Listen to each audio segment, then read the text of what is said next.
ಸ್ನೇಹಿತರೆ, ಎಲ್ಲರಿಗೂ ನಮಸ್ಕಾರ. ನಾನು ನಿಮ್ಮ ಕಾವ್ಯ. ಸೊ, ಇವತ್ತು ಮತ್ತೊಂದು ಹೊಸ ಪ್ರೊಫೈಲ್ ಜೊತೆಗೆ ನಾನು ನಿಮ್ಮ ಮುಂದೆ ಬಂದಿದ್ದೇನೆ. ಪ್ರೊಫೈಲ್ ತುಂಬಾನೇ ಚೆನ್ನಾಗಿದೆ. ನಿಮಗೂ ಕೂಡ ಇಷ್ಟ ಆಗುತ್ತೆ ಅಂತ ಅನ್ಕೊಂಡಿದ್ದೇನೆ. ಇವರ ವೈಯಕ್ತಿಕ ಪರಿಚಯ ಬಂದು ಹೆಸರು ತನ್ವಿಕಾ, ಊರು ಕಾರವಾರ, ವಯಸ್ಸು 36 ವರ್ಷ ತುಂಬಿದೆ. ಕೆಲಸ ಗೃಹಿಣಿ, ಮೈ ಬಣ್ಣ ಕಪ್ಪು ಬಣ್ಣ, ಎತ್ತರ 5.1 ಅಡಿ ಎತ್ತರ, ಆಸಕ್ತಿ ದೈಹಿಕ ಸುಖ ಕಾಣಬೇಕು, ಸಮಸ್ಯೆ ಜವಾಬ್ದಾರಿಗಳನ್ನ ವಹಿಸಲು ಆಗುತ್ತಿಲ್ಲ, ಅನುಭವ 5 ವರ್ಷದ ಅನುಭವ ಇದೆ. ಹಾಗೇನೆ ಸ್ನೇಹಿತರೆ, ಇವರ ಹತ್ತಿರ ಇರುವ ಹೊಂಡೈ ಕ್ರೇಟಾ ಕಾರಿನ ಬಗ್ಗೆನೂ ಸಂಪೂರ್ಣವಾದ ಡೀಟೇಲ್ಸ್ ಕೊಡ್ತಾ ಹೋಗ್ತೀನಿ. ಸ್ಕಿಪ್ ಮಾಡದೆ ಕೊನೆ ತನಕ ನೋಡಿ. ವೈಯಕ್ತಿಕ ಸಮಸ್ಯೆಗಳು: ಮೊದಲ ಗಂಡನ 5 ವರ್ಷದ ಅನುಭವ ತುಂಬಾನೇ ಇದೆ.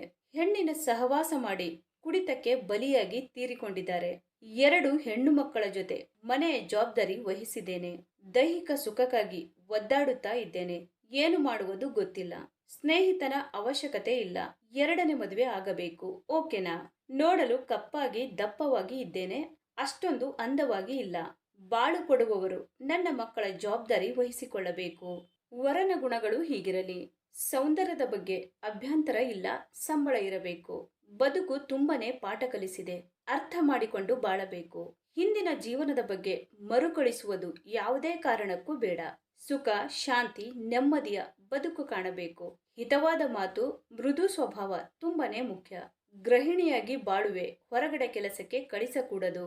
ಹೆಂಡತಿ ಕಳೆದುಕೊಂಡವರಿಗೆ ಮೊದಲ ಆದ್ಯತೆ ನೀಡುವೆ. ಹಾಗೇನೆ ಸ್ನೇಹಿತರೆ, ಇವರ ಹತ್ತಿರ ಇರುವ 2019ನ Hyundai Creta SX 1.6 AT petrol ಕಾರಿನ ರಿವ್ಯೂ ನೋಡೋದಾದ್ರೆ ಒಳಗಿನ ಫೋಟೋಗಳು ಎಲ್ಲ ಈ ತರಹ ಇದೆ ಅಂತ ಹೇಳಿಕೊಂಡಿದ್ದಾರೆ. ಈ ಕಾರಿನ ಪ್ರೈಸ್ ಬಂದ್ಬಿಟ್ಟು 12,11,000 ಆಗಿರುತ್ತೆ. 2019 ನಲ್ಲಿ ಪರ್ಚೇಸ್ ಮಾಡಿರ್ತಾರೆ. 12,000 ಕಿಲೋಮೀಟರ್ ರನ್ನಿಂಗ್ ಆಗಿರುತ್ತೆ. ಮ್ಯಾನುಫ್ಯಾಕ್ಚರಿಂಗ್ ಇಯರ್ ಬಂದು ಜೂನ್ 2019 ಆಗಿರುತ್ತೆ. ಫ್ಯೂಲ್ ಟೈಪ್ ಬಂದು ಪೆಟ್ರೋಲ್ ಆಗಿರುತ್ತೆ. ಟ್ರಾನ್ಸ್ಮಿಷನ್ ಎಲ್ಲ ಕೂಡ ಆಲ್ಮೋಸ್ಟ್ ಆಟೋಮೆಟಿಕ್ ಆಗಿರುತ್ತೆ. ನಂಬರ್ ಆಫ್ ಓನರ್ ನೋಡೋದಾದ್ರೆ ಫಸ್ಟ್ ಓನರ್ ಆಗಿರ್ತಾರೆ.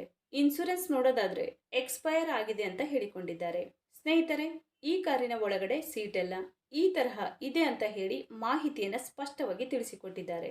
ಹಾಗೇನೆ ಸ್ನೇಹಿತರೆ, ಇಂಜಿನ್ ಮತ್ತು ಟ್ರಾನ್ಸ್ಮಿಷನ್ ನೋಡೋದಾದ್ರೆ ಇಂಜಿನ್ ಬಂದು 1591 cc ಇದೆ ಮತ್ತು 4 ಸಿಲಿಂಡರ್ಸ್ DOHC ಆಗಿರುತ್ತೆ ಅಂತಾನು ಹೇಳಿಕೊಂಡಿದ್ದಾರೆ. ಮತ್ತೆ ಇಂಜಿನ್ ಟೈಪ್ ಬಂದು ಡ್ಯೂಲ್ VT ಪೆಟ್ರೋಲ್ ಇಂಜಿನ್ ಆಗಿರುತ್ತೆ ಅಂತಾನು ಹೇಳಿಕೊಂಡಿದ್ದಾರೆ. ಹಾಗೇನೆ ಮ್ಯಾಕ್ಸಿಮಮ್ ಪವರ್ ನೋಡೋದಾದ್ರೆ 122 BHP ಮತ್ತೆ RPM ಬಂದು 6400 ಅಂತಾನು ಹೇಳಿಕೊಂಡಿದ್ದಾರೆ.